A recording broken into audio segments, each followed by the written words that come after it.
আবদার আছে, কাজে একদম চুপ শান্ত হয়ে বসতে হবে। শান্ত হয়ে না বসলে কথা বলবো না, একদম শান্ত হতে হবে।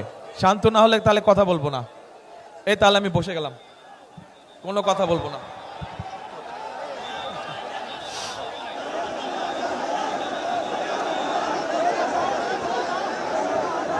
বসতে হবে, শান্ত হয়ে বসতে হবে। এই হুইসেল বাজাচ্ছেন যারা, একটু হুইসেলটা বন্ধ করেন। বিজিবি সদস্যরা আপনারা হুইসেলিংটা বন্ধ করেন।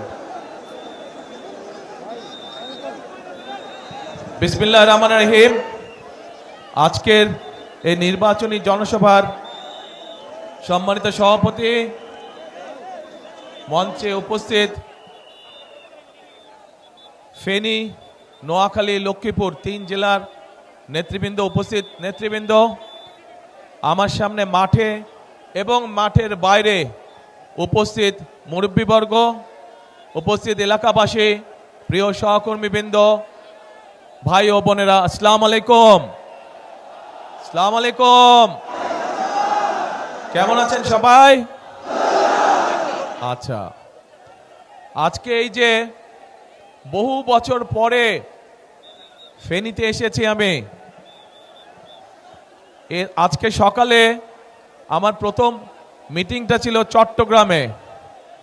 চট্টগ্রামের সাথে আমার একটা আবেগ ঘন সম্পর্ক রয়েছে। আর ফেনীতে তারপরের মিটিংয়ে আসলাম, ফেনীর সাথে রয়েছে আমার একটা আত্মীয়তার সম্পর্ক, তথা গ্রেটার নোয়াখালীর সাথে রয়েছে একটা আত্মীয়তার সম্পর্ক। প্রিয় ভাই বোনেরা, আপনাদের যেমন দাবি আছে বিএনপির কাছে, ঠিক একইভাবে বিএনপিরও কিন্তু দাবি আছে আপনাদের কাছে। ঠিক ঠিক বলেছে? এই যে পিছনে যারা আছেন, ফেনী, নোয়াখালী, লক্ষ্মীপুরের মানুষের যেমন বিএনপির কাছে একটা দাবি আছে, জোর দাবি এলাকার উন্নয়নের ব্যাপারে, মানুষের সমস্যা দূর করার ব্যাপারে, ঠিক বিএনপিরও একটা দাবি আছে না আপনাদের কাছে? কি সেই দাবি? কি সেই দাবি? ধানের